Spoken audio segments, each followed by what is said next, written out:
Hello, today is Monday, December 2nd, and welcome to episode 390 of Fault Lines, the National Security Institute's podcast that gets you quickly up to speed 3 times a week on the national security and foreign policy debate shaking up America. I'm NSI Advisory Board member Lester Munson. I'm joined today by NSI's Deputy Executive Director Martha Miller, NSI Senior Fellow Morgan Vigna, and NSI CTC Fellow Jeffrey Wells. Today we're going to talk about recent events in Syria. Rebel forces have taken the major Syrian city of Aleppo. This is a big change. Syria, the civil war in Syria had been dormant for several years, or at least relatively dormant. So this is big news in Syria. It's bad news for the dictator of Syria, Bashar al-Assad. It is bad news for his allies in Russia and Iran.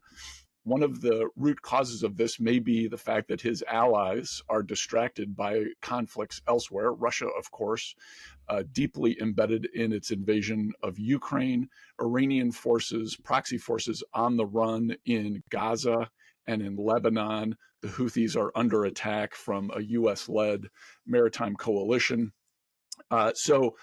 Bad news for Bashar Assad. He went to Moscow a few days ago to talk to his allies. He has evidently come back.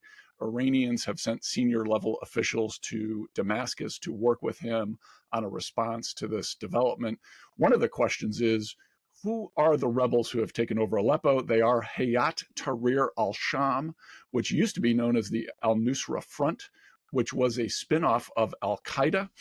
Other important things to know about events in Syria. There are a multiplicity of forces at work here, of military forces at work here. The Syrian Democratic Forces are a largely Syrian Kurdish group backed by the United States. The Syrian National Army is a coalition of mostly Sunni rebel groups backed by Turkey. Neither one of those groups appear to be involved in the takeover of Aleppo. So one of the questions here, Morgan, that I think we should be asking ourselves is kind of a biblical question. The enemy of my enemy is what? Les, it's a really good question. I feel like you need to go back to Sunday school.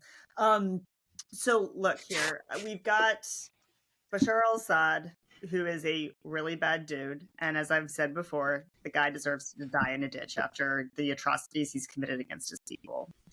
At the same time, you've also got HTS, an Al-Qaeda affiliate. They are not a moderate Islamist group, as some in the media have said.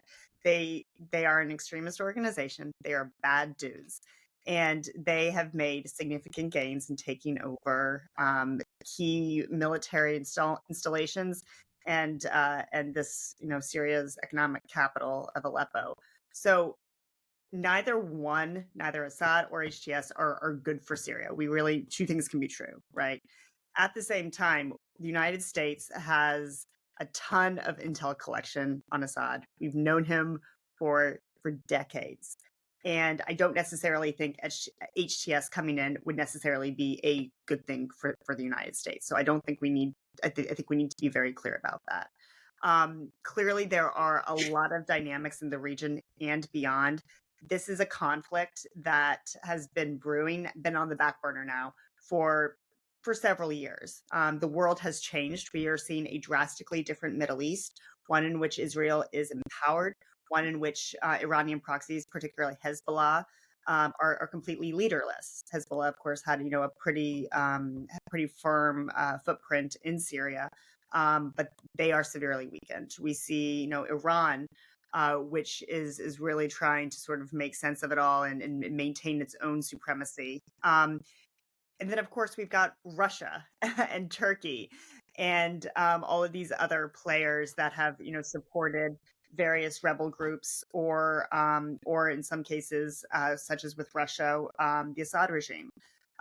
Russia, of course, is weakened because it's been severely distracted by its own war on Ukraine. So I think what we're seeing here is lots of overlapping interests.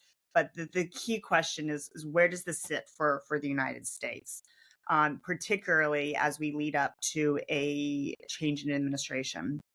And I predict that, the Trump administration is not going to want to get involved in a conflict in Syria. We saw the Trump administration withdraw a lot of U.S. forces. We do have a small contingent there still, but the United States has significantly withdrawn from Syria and has sought to prioritize elsewhere. So I'll be surprised if the Trump administration seeks active engagement, or if it even seeks to get pulled back in. Martha, what would your advice to the incoming Trump administration be about Syria? So I would tell them, and they already know this, I'm sure, there are no good options. There are really no good options at this point. If this were, a decade ago, if this was, 2011, we had opportunities, 2010. But, because of all the choices that have been made by previous administrations over the years, we are at a point where there really are not any truly good options. So I think they'll be choosing from among terrible options, as Morgan has just outlined. Can we really, support an Al-Qaeda related organization? No, the answer is absolutely not. The SNA is actively fighting the Kurdish forces who we support in the Northeast. So that's also not an option. So coming back to Morgan's point, we've got Bashar al-Assad, who is guilty of all sorts of crimes against humanity, who is backed by Russia and backed by Iran. And so, it might be one of these questions of, do we have to simply go with, as the devil we know and we know well, while, knowing that also means that Russia gets to keep its naval base and an air base in Syria. And so, look, I don't think there's a great answer here. And given the Biden administration and the incoming Trump administration will have access to intelligence that can inform these decisions, which we do not have at our fingertips here for the podcast. But I would, rely on, as the intelligence of our allies, and especially Israel, but also our own intelligence, and try to make the best possible decision you can out of a really terrible situation. Jeffrey, we're about 6.5 weeks from President-elect Trump becoming president again. Do you think this development makes, and he, by the way, he has indicated informally that he would like to withdraw the 900 or so U.S. troops in Syria. He would like to withdraw them from Syria. Do you think these recent events of the last few days make it more likely or less likely the U.S. will remain in Syria? I believe it makes it less likely that they will remain.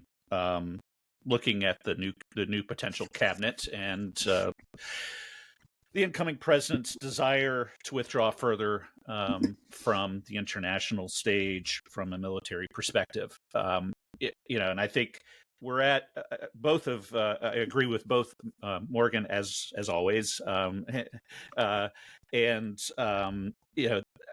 think both parties here are incredibly bad.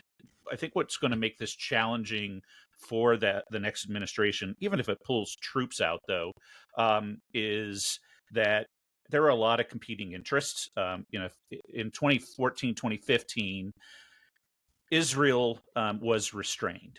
They are no longer restrained. Russia was unrestrained, and they are certainly challenged at this moment. And as we've seen in the last 24 hours, they respond like Russia usually responds, with indiscriminate bombing. I think what's going to even more complex here is that Bashar al-Assad, while originally 12 years ago pushed out of the neighborhood from a friendly perspective, was welcomed back in May of last year by the Arab states. And so I think we're going to see some really tricky diplomatic responses needed from the next administration, even if it pulls those troops out. We're going to, Iran is, is going to try and influence activities in Syria, as it always has. Turkey has an interest here, and certainly the Israelis don't want the Turkish-backed organizations to respond.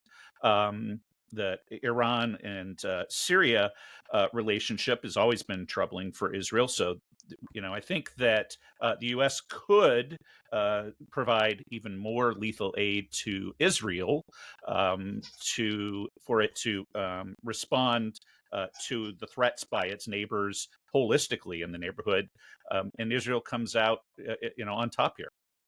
All right, with support from our administration. My view, and we'll close with this, is the U.S. interests are to bog down Russian and Iranian interests as much as possible. That remains true. And to defend the interests of Israel, which are multiple kind of across the battlefield here. And I think at the end of the day, these developments are going to draw the U.S. deeper into Syria, regardless of the instincts of the incoming administration to want to withdraw.